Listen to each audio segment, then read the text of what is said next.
అన్న నమస్తేనే. నమస్తే అన్న. ఏం పేరే? రాజేష్. రాజేషా? ఇది ఐరా ఏవనైనా పత్తి వేసినావు మొత్తం? ఎన్ని ప్యాకెట్లు వేసినావు ఇలా? 4 ప్యాకెట్లు. నువ్వే తీసుకున్నావా? 4 ప్యాకెట్ తీసుకున్నా. అవునా? ఎట్లా ఉన్నది మరి క్రాప్? మంచిగా ఉన్నాయి, పూత మంచిగా ఉన్నాయి, కాయ ఫుల్ ఉన్నాయి. ఎంత ఉంటాయి కాయ చెట్టుకి? 80 నుంచి 70, 80, 100 దాకా ఉన్నాయి. 100 దాకా ఉన్నాయా? 100 దాటి ఉన్నాయి, ఇంకా దాటి ఉన్నాయి. 100 దాటి ఉన్నాయి. ఇది కాదా, మొత్తం కాయలే ఉన్నాయి. పూత బాగా ఉన్నాయి, పూత మొత్తం రాలుతలేదు, మంచిగానే కాస్తున్నాయి. కాయ సైజు ఎట్లున్నది? మంచిగా ఉన్నాయి. కాయ సైజు అయితే సూపర్ వస్తున్నాయి కాయ సైజు. ఇంకా ఈ సంవత్సరం వాన బాగా ఉండే, ఇప్పుడు కొంచెం వాన లేకుంటే ఇక మంచిగా కాసింది పత్తి. పర్వాలేదు, పత్తి సూపర్ ఉన్నాయి. చెట్టుకు మొత్తం ఎన్ని కాయలు ఉన్నాయి అనుకుంటున్నావు? 100 దాటి ఉన్నాయి కాయలు. 100 దాటి ఉన్నాయా? 100 దాటి ఉన్నాయి. ఎట్లా నెక్స్ట్ ఇయర్ మొత్తం ఇదే వేస్తాం. మొత్తం ఇదే వేస్తారా?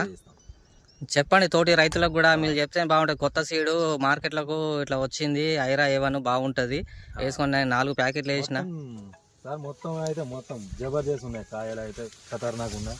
మొత్తం చేను అంతా ఇట్లానే ఉన్నాయి. మొత్తం చేను అంతా ఇట్లా ఉన్నదా? ఇట్లానే ఉన్నాయి మొత్తం. ఒక్క చెట్టు కూడా నిలబడి లేదు.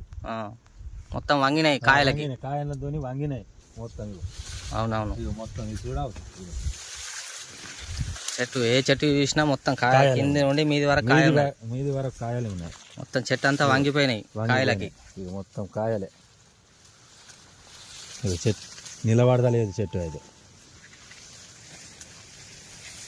ఇట్లా తోటి రైతులకు చెప్పండి మీరు, ఇంత మంచి సీడు. చెప్తా మీరు చెప్పాలి, నలుగురితో వేపియాలి ఈ సీడు. ఏ చెట్టు చూసినా బొచ్చడు కాయలు ఉన్నాయి. బొచ్చడు కాయలు ఉన్నాయి. ప్రతి ఒక్క చెట్టు, ఈ చెట్టు ఆ చెట్టు అనకుండా ప్రతి ఒక్క చెట్టుకు ఉన్నాయి. ఇంకా పూత కూడా ఉన్నాయి, మంచిగా పూత ఉన్నది. ఇంకా క్రాప్ ఉంటది. మీద కొమ్మలు ఇట్లా తుంచేస్తే అది ఇంకా మంచిగా పంగ పెడుతుంది, ఇంకా మంచిగా దిగుబడి వస్తుంది. వర్షంలు బాగా ఉండే, బాగా పెరగాలి అని ఇక మేము కట్ చేయాలి. ఇప్పుడు ఓకేనా సీడు నీకైతే? మొత్తం 4 ప్యాకెట్లు వేసిన. ఓకే ఓకే, థ్యాంక్ యూ అన్న. ఏం రాజేష్. నా చేను అయితే మంచిగా ఉన్నాయి. ఇది వచ్చే సంవత్సరం ఇది చేస్తా. ఓకే,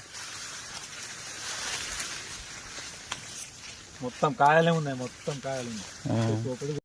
రైతులకు నమస్కారం. విన్నారు కదా మన రైతు మాటల్లో ఐరా ఏవన్ అనే పత్తి రకం ఎలా ఉందో. ఇలాంటి మరిన్ని జెన్యూన్ కంటెంట్ కోసం మన వ్యవసాయం యూట్యూబ్ ఛానల్ని సబ్స్క్రైబ్ చేసుకోండి. అప్పుడే మేము అప్లోడ్ చేసే ప్రతి వీడియో మీ మొబైల్కి నోటిఫికేషన్ వస్తుంది.